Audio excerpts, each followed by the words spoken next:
Have you ever wondered about the meaning of the word holy? Holy in the Bible means set apart for a sacred purpose.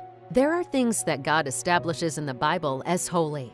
Some examples are God Himself, angels, His tabernacle, His law, His people, the Sabbath, and the tithe.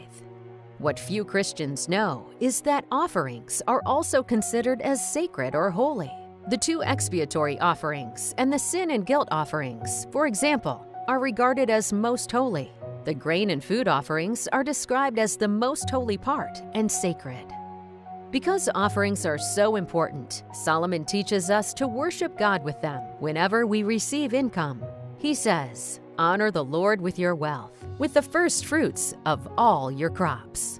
Then, God promises through Solomon, "Your barns will be filled to overflowing, and your vats will brim over with new wine."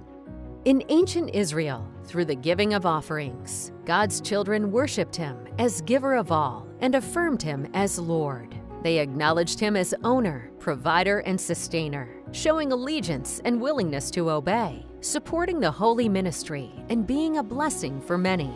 God set the amount or value of some offerings, and for others, God left it to the worshiper's discretion. Nonetheless, the general principle was always to give in proportion to what one has received and to give the very best to God. According to the Bible, offerings should be returned to God as regularly as the tithe, every time He blesses us with an income or increase.